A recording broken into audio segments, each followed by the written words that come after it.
آج کل بہت ٹرینڈ پھیلا ہوا ہمارے سویڈن میں اور ڈیفینیٹلی دوسرے یورپین ملک میں بھی کہ جو لوگ ہمارے ادھر ایسٹ سے یا دوسرے اسلامی ملکوں سے جاتے ہیں، جب ادھر جا کے ان لوگوں کو دیکھتے ہیں تو وہ ان کی خواتین کو دیکھتے ہیں کہ ویسٹ میں کیسے خواتین، ادھر عورت مرد ایک برابر ہے، عورت بھی ویسے کام کرتی ہے، تو وہ اپنی خواتین کو جو ماشاءاللہ گھر میں حجاب لے کے بیٹھتی ہیں ان کو کہتے ہیں کہ آپ لوگ کام کرو، کیا کہ جیسے دیکھو دوسری عورتیں کام کر رہی ہیں، تو ان کے لیے وہ ان کا کہنا یہ ہے کہ ایک اسلام میں اجازت ہے عورت کو کام کرنے کی، اجازت اس کی سروسز لینے کی، تو اس بارے میں ذرا بتائیے کہ لیکن اس ماحول کے۔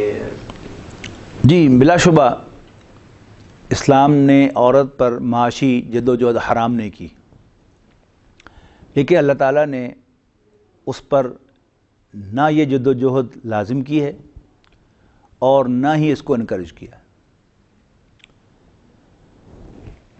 اللہ تعالیٰ مردوں کا بھی خالق و مالک ہے اور عورتوں کا بھی، اور اللہ تعالیٰ ظالم نہیں ہے۔ اللہ تعالیٰ نے ایک ڈویژن آف ورک جو ہے وہ رکھی ہے، اور وہ ڈویژن یہ ہے کہ اللہ تعالیٰ نے گھر کا ذمہ دار، قوام، انچارج، ایڈمنسٹریٹر مرد کو بنایا ہے، اور فائنینسنگ کی ذمہ داری بھی اسی پر ڈالی ہے۔ اس کے مقابلے میں عورت پر اللہ تعالیٰ نے معاشی بوجھ نہیں ڈالا، اس کے مقابلے میں وہ بہت کنٹریبیوٹ کرتی ہے گھر کے اندر، صرف باقی سب کو چھوڑ دیں۔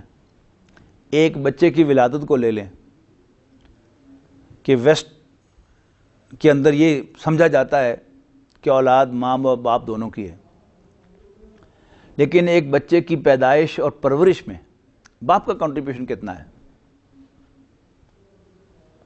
عورت کا کنٹریبیوشن کتنا ہے؟ مرد کا کنٹریبیوشن ایک بچے کی پیدائش میں صرف ایک انجوائمنٹ کا ہے، جبکہ عورت 9 ماہ تنہا وہ سارا بوجھ برداشت کرتی ہے، اپنے خون سے ایک بچے کو نرش کرتی ہے۔ سوچئے نا کہ بچہ 6 پاؤنڈ کا 8 پاؤنڈ کا پیدا ہوتا ہے، اس کا یہ ویٹ کہاں سے بنا ہے؟ اس کے ماں ہی کا خون ہے جو اس کے لیے نیوٹریشن بنا ہے، اور اس سے یہ 7 پاؤنڈ 8 پاؤنڈ کا وزن جو اس کے اندر بنا ہے، اور پھر وہ ماں ہی ہے کہ جو اپنے خون کو دودھ کی شکل میں اپنے بچے کی نیوٹریشن بناتی ہے ابتدائی عمر کے اندر۔ تو یہ ایک یونیک کنٹریبیوشن ہے ماں کا۔ باپ اگر چاہے بھی صحیح تو نہ تو اپنی بیوی کے ساتھ پریگنینسی کو شیئر کر سکتا ہے اور نہ ہی لیکٹیشن کو شیئر کر سکتا ہے۔ یہ دونوں کام یہ تنہا عورت کرتی ہے۔ بڑا خوبصورت اثر ہے حضرت عمر رضی اللہ تعالیٰ عنہ کا کہ کہیں دروازہ کھٹکھٹایا ان کا کسی شخص نے، تو ان کو آنے میں تھوڑی سی دیر ہوئی، تو جب وہ باہر آئے تو ایک شخص جو ہے ان کے گھر سے پڑے جا رہا تھا، تو آپ نے پوچھا ہاں بھائی کیا بات ہے؟ انہوں نے کہا بس ٹھیک ہے میرا مسئلہ حل ہو گیا۔ حضرت عمر نے اسے بلایا اور کہا کہیں ایسا تو نہیں کہ تم میری بیوی کی بد زبانی سے پریشان ہو کر جا رہے ہو؟ تو وہ ہنس کے کہنے لگا کہ امیر المومنین میں تو آپ سے اپنی بیوی کی شکایت کرنے کے لیے آیا تھا، لیکن میں نے آپ کی بیوی کی بد زبانی سنی تو میری تسلی ہو گئی کہ آپ کا بھی یہی حال ہے۔ تو حضرت عمر نے فرمایا کہ دیکھو میری بیوی میرے لیے کھانا بناتی ہے، میرے کپڑے دھوتی ہے، میرے بچوں کی نگہداشت کرتی ہے، تھوڑا سا بول بلارا اس نے کر لیا تو کیا ہو گیا؟ اس میں بھی ضرورت ہے کہ اصل میں ہم مردوں سے بھی زیادتی ہوتی ہے۔ قرآن مجید نے بیوی بچوں کو ٹریٹ کرنے کا جو فارمولہ بتایا ہے اس میں 3 الفاظ تقریباً ایک ہی مفہوم کے آئے ہیں کہ ان تعفوا وتصفحوا وتغفروا۔ اگر تم اگنور کرو گے، صرف نظر کرو گے اور معاف کر دو گے تو اللہ تعالیٰ بھی بخشنے والا مہربان ہے۔ اللہ تعالیٰ نے عورت کو جذباتی پیدا کیا ہے. کس لیے پیدا کیا ہے؟ اس لیے کہ جو رول اسے اسائن کیا گیا ہے وہ ایک جذباتی وابستگی چاہتا ہے اپنی اولاد کے ساتھ.